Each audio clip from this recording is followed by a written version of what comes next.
Hey guys, I am so excited to be here talking about this topic with you, master your money. It's been so long since I've been online. It's been like 3 weeks, I think, since I've gone live, so I'm a bit rusty, and so bear with me. But guys, I'm just going to jump right in, but first introduce myself. For those of you who don't know, my name is Amanda Winchester, and I am your health and hope lifestyle coach.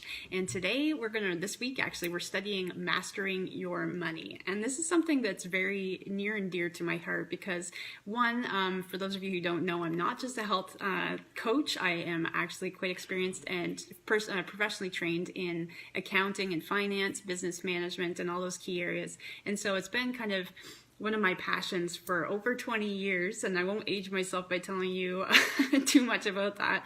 But today we're going to be diving into how the importance of understanding your finances and how you can go about doing that. So first off, as you're tuning in, say hi in the comments. Let me know where you're tuning in from, and then we're going to get right to it. Are you guys excited? Is this a topic? Let me know if this is a topic that has been kind of one of those ones that you don't really feel confident in, and if that's you, that's okay. You're not alone in that. It's one of those areas. Finance is one of those just areas that kind of causes people anguish, and even if you are extremely wealthy, it can still cause you a lot of anguish. But we're going to get to why that is. So first off, guys, why understanding your finances is important. It's important because it can cause so many different things. First off, if you are behind in your finances, it can cause stress and dread. Have you ever been there when the phone rings and you're like, okay, I better check that number. Is it somebody wanting money? And if that's you, you're not alone. And this whole week, I hope, is going to empower you to be able to get past that, feel confident, and really empowered in going forward with your everyday life, as well as especially in your finances. But it can affect your relationships, guys. It can affect relationships with your spouse, with your children, with your coworkers, with your employees. Hey, Shalina. And so it's really important to be able to manage your finances because of the fact that it affects so many different areas of your life, negatively and positively. But right now we're going to talk about the negative effects of that. It can also affect the quality of your work, the quality of your relationships, how you feel going to work in the morning, how you're able to concentrate when you're there. All of these things, even if you are not severely in debt, it can still negatively affect all of these key areas. And it's really beneficial, like I said, to be on top of your finances for these reasons especially.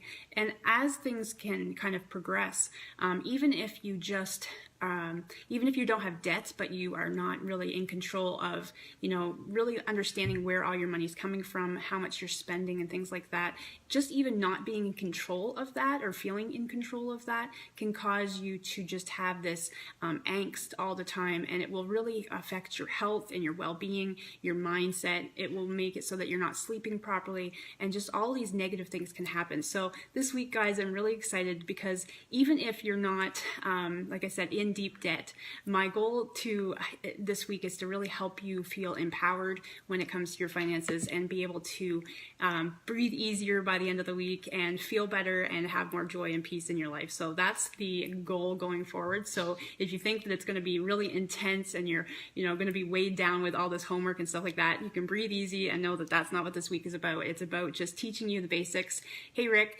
and allowing you to get really on top of your finances and feeling really confident going forward. So what happens when you are managing and understanding your finances properly? It allows you to get ahead, and that getting ahead, feeling like you are in charge of what's happening, where your money's coming from and where your money's going, really causes a sense of joy and peace and strength and empowerment because of the fact that you're on top of things, and let me know in the comments if you know what I mean, even if it's not to do with your finances. When you just feel like how things are going and progressing, it gives you a sense of confidence and peace and joy and stability, knowing of where you're going and how you're getting there, even if you don't know all the answers. Just that little bit can kind of help you progress better. So guys, first off, I want to encourage you in understanding your finances, the first step is to know your credit score. Now, this is something that a lot of people ask me all the time, like, how can I get my credit score? You know, I only really find out when I go apply for credit or if I go to the bank. There's actually easy ways, whether you're in the States or in Canada. If you're in the States, you can request, actually in Canada and the US, you can request a free credit report once a year. Now, I found in Canada, there's a website that I'm going to be sharing in just a moment that allows you to kind of get like a monthly update, and they'll send you an email of what your credit score is, any debts that you owe, and they'll give you kind of tidbits on how to pay that off and start prioritizing, which we're going to be diving deeper into further on in the week, so I won't get into that too much. But if you're in the States, you do have access to the exact same type of reporting, and in the States, the website is annualcreditreport.com, and I will put this in the description of this video after I've posted it. And for Canada, it's called creditkarma.ca is the one that I was mentioning, that allows you to check your credit score frequently throughout the year, which is really nice. But there is a government website as well, which I didn't write down in front of me, but I will drop all of those in the description of this video when I've finished. So that way there you can first take that first step and understand what your credit score is. Now you may be thinking, okay, well, if I'm not applying for anything, Amanda, why does this matter? It matters because the fact that that allows you to see anything that is outstanding in your name from whenever. It kind of goes back, like it's a whole tracking system.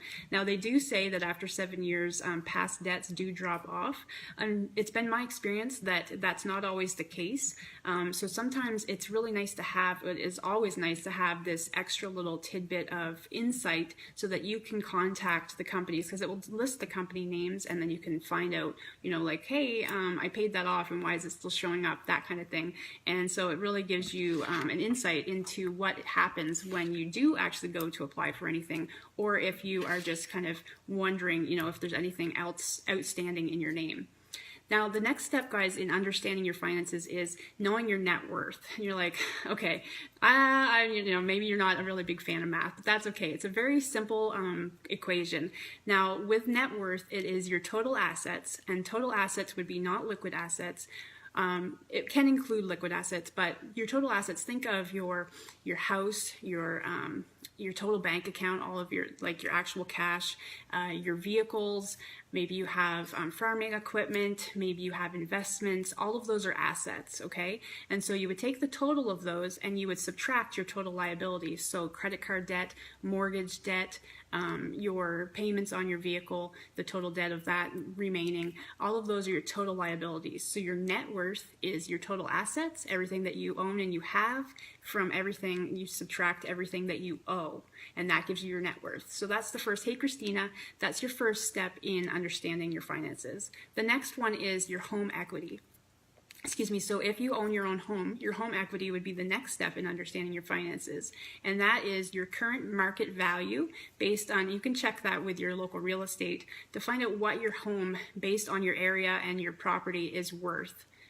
Assets for, yes, that is your net worth. And so for home equity, it's your current market value based on what your home is worth, because sometimes your home goes up, sometimes your home value goes down based on economy, based on your location, based on the level, the size of your property. There's so many different factors that factor into that, so it's good to keep on top of that. And like I said, you can contact your local real estate.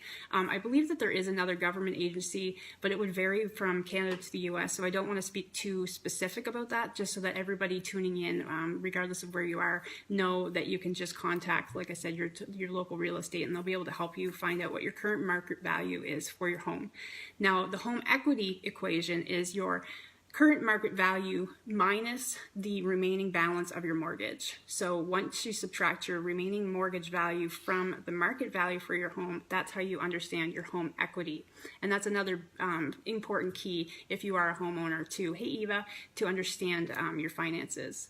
The next one, guys, is your gross income. Now, you probably hear a lot of net income. The difference between the two is gross income is what you are receiving from any source before taxes and deductions. So that's kind of like the what you're worth. You know what I mean? When you hear people say that. So your gross income, hey baby, your gross income is what you are worth before anything is taken out of it. Now your net income, this is sometimes even, in my opinion, more important. The reason for that is net income. Think of everything. So here's your gross income up here, and then your net income. Think of a net and all the holes that fall through. So the net income is the income that falls through those holes after everything has been taken out of it. So all your deductions and your taxes and all those kinds of things. So your net income is what you're left after it's fallen through the sieve, we'll say. And why this is important is because of the fact that that is what you have left to work with. So that's why it's really important. So gross income is important because you are, like, if you're applying for things, they want to know what you're worth, and then the net income is what you're able to work with. So those are two, why they're important, and it's really important to understand the two of those. Now your market salary, this is a term that a lot of people don't hear very often, but it's important when understanding your finances. Your market salary is, and I gotta look at my notes because I always get it confused, is how much you're worth based on your experience and training. So if you have gone to school for a specific thing, or even if you haven't gone to school but you've been working in a specific type of career base, and you've really built up some understanding of that business, that is what you become. It helps accumulate to become your market salary. Now you can go online again and visit, like I every once in a while will kind of check it out for accounting for my area, like what is the going accounting salary, you know, in Edmonton area for an accountant. And so you can check in your local area based on whatever career base it is or experience base that you have to understand what your market salary is. And this is really important because it gives you a sense of worth, and know that even if you have no professional training, but you have lots of experience in a specific area, it allows you to know what your worth is, and then you can go forward kind of understanding if that's something you want to pursue, and start creating more ways of income through that, which we're going to be talking about in more detail further on in the week. The next part of understanding your finances, guys, is your monthly expenses, or burn rate, as it's often called. Now, why is it called burn rate, you might be asking? The reason for that is because think of you ever hear the term of burning a hole in your pocket? So your money, your net income after what you've got left over and what you're spending, those monthly expenses are coming out of that net, and it's kind of a burn rate. So what kind of rate, how fast are you going through your money and burning through it? That becomes your monthly burn rate.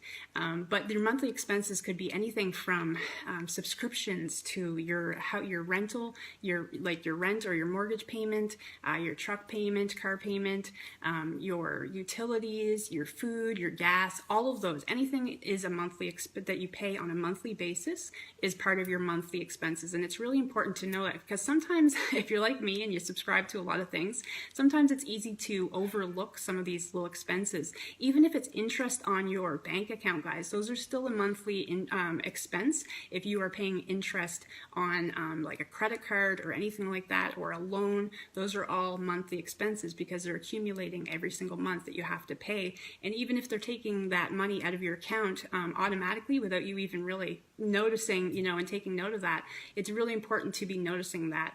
I go through my bank statements with a highlighter, and I take note of all of that, and we're going to be going into that in more detail, not in this week, but I will be offering a optional course at the end of this that we're going to be starting in a couple of weeks. And that's going to be teaching you more, like the more nitty gritty of budgeting and things like that, and going into things more detail. This week, I don't want you get bogged down, and don't think that the course is going to bog you down, because I'm going to be there working with you one-on-one, so that it's going to be a really nice, refreshing pace that you can easily commit to, and it's going to provide you with lifetime access and things like that. But I won't go into that too much right now. We'll be talking more about what that course will entail, and how you can get access to that on Sunday evening.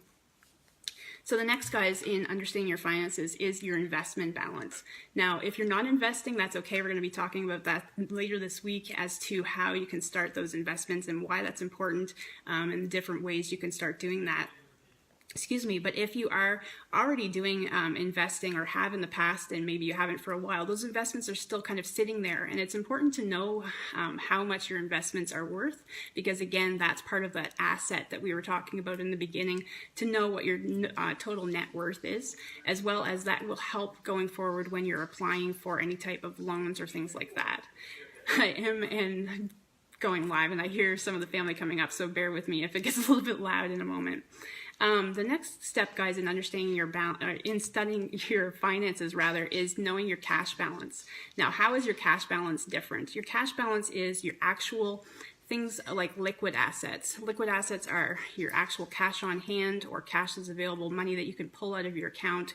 Liquid assets are also assets that you would be able to sell in a really quick turnaround time. So, for instance, your car and house are not considered liquid assets, but could be like your computer, jewelry, things like that. Those are liquid assets because they retain a value, but you're able to sell them more quickly without the in-depth processes that happen when you're like trying to get your home assessed, and there's all these other parts that go through with home and car. Vehicles, some people consider it a liquid asset. I personally don't, just because there is still a lot of back things that you have to do with that and getting it assessed and things like that. So understanding your cash balance is, like I said, liquid assets, things that can be sold quickly, and the cash that you have available at any given point in your hand, in your pocket, and able to be pulled out of your account. The next thing is, guys, in understanding your finances is your emergency fund balance. So you may not have that yet, and if you don't, highly encourage it. And as the week goes on, we're going to be talking more about that in depth as to how you can obtain an emergency fund, why it's important, and the different ways that you'll be able to build that. And the next part is your credit card balance. The reason why this is important even in more in depth than your monthly expenses is because of the fact that it has a really high interest, and that high interest accumulates really, really quickly. And so it's important to be on top of that and to be able to find out ways from your creditor to be able to pay that down more quickly. And we're going to be going into that as well further into the week in how to prioritize your debts and the importance of that, how to do that, and how to start saving you guys more money right away. So that's really going to be a fun topic that we're going to be talking about because I love saving guys money. The next thing, guys, is called a monthly nut. It sounds funny, hey? Your monthly nut is your minimum needed amount any given month. So think of things like your emergency funds. If it's your rental payment, your food payment, your essentials, anything, think of your monthly nut as the very minimum amount that you would need to survive in a month. And this is not including bills, things like that, like your creditors, things like that. Just for a moment, for the monthly nut part, we're going to kind of forget about those things. And I want you to write that down and think about what it is that your minimum amount is that you need to survive on. And we're going to be touching later on this week why that's important. And we're going to, of course, not stop there because we're not about getting you just the bare minimum. We want to be able to get you on top of your money. But in understanding your finances, it's really important to understand that basic amount and that monthly net amount, as they call it. And lastly, guys, understanding your finances is inflation rate. Now, your inflation rate fluctuates between usually 3 to 10%. More recent years, in the past, it was more fluent in the 3% range. And you're thinking, okay, Amanda, I don't know what these terms are. That's okay. You don't need to. But the inflation rate, guys, is the amount of things that expenses and things that as it goes through time, it increases. Why is this important to you? It's important because as you start looking towards retirement and your savings, you need to understand the inflation rate only for the mere fact of knowing that if your monthly nut, your amount that you need to survive is this amount, and then we're talking about the expenses like your debts and things like that, which by the time your retirement comes, you're going to be out of debt, right? Yes, you're going to be out of debt. So we're going to get you there. But understanding what you need to live on, how much you have coming in, then from there, how much the inflation rate is over every single year, and when you want to retire. So if you're up here and your current expenses and your current income is here, and then you're looking at all the inflation rate over time, you need to understand what it's going to be the actual cost of living based on what you're living on now, plus the inflation rate of what you're going to need to be able to save. So again, I'm not going to touch on that too much today, but we are going to be talking about that later on in the week. I just wanted to give you guys kind of the basic pointers of understanding your finances and the different categories that those fall under. And if you missed any of this, I encourage you to go back and rewatch this. Rewatch it as many times as you want. We're going to be archiving this. So those of you who are part of this training series, just know that this video is going to be available to you at your fingertips going forward. And I'm going to be creating a database for that so that you guys can access that anytime you want, in addition to any of those of you who do decide to do the course. That, of course, is going to be lifetime access as well. But even if you don't join us for the course, any of these mini trainings within the mini series are going to be available to you. So I encourage you to just take your time, go back through it, kind of absorb it a little bit before we start diving into the different portions of it throughout the week, and maybe sit down and do the little calculations like the total assets minus your total liabilities, your current market value if you're a homeowner, minus your mortgage balance to understand your home equity. These little calculations can kind of help you feel on top of your finances right now, even before we go into the other portions throughout the week. So thank you so much for tuning in, guys. I hope this has been helpful. Let me know if it has been. Feel free to share the video if you feel that it's somebody that could benefit from this video and this training, and invite them to the series if you think that they'll benefit from the series going forward. Over the next week, over the next few days, we're going to be talking about savings and where to find them. What that means is if you don't currently have savings, I'm going to be giving you tips on how to increase your savings and where to find more money going forward, because sometimes it's hard to understand where that money can come from, especially if you're kind of feeling maxed out. So we're going to help you with that. And getting out of debt, that's going to be another topic that we talk about, and how to prioritize those debts and really get on top of that interest rates to start cutting it down and getting you empowered to feel free of that debt and that weight, and start making you feel better and more peaceful. The other thing we're going to be talking about is building your credit, how to build that credit score up, and where to find that. Like I said, after I post this video, I'm going to be updating the description with how you can go online and request a free copy if you haven't requested a copy in the last 12 months. And on top of that, we're going to be talking about investing in your future, the importance of that, how you can do investments, what kind of investments are going to be good for you to start planning for your future, not only just for your retirement, but also for emergencies and things like that. And then, of course, on Sunday, we'll be wrapping up with managing your money, and we'll be talking a little bit more in depth about budgeting and things like that, and in preparation for announcing that course that's going to be available to any of you guys who decide to join us for that. So thank you so much, guys, and thank you for engaging in the comments. I'll catch up if you have any questions, drop them in the comments below, and we'll talk to you guys tomorrow. Take care.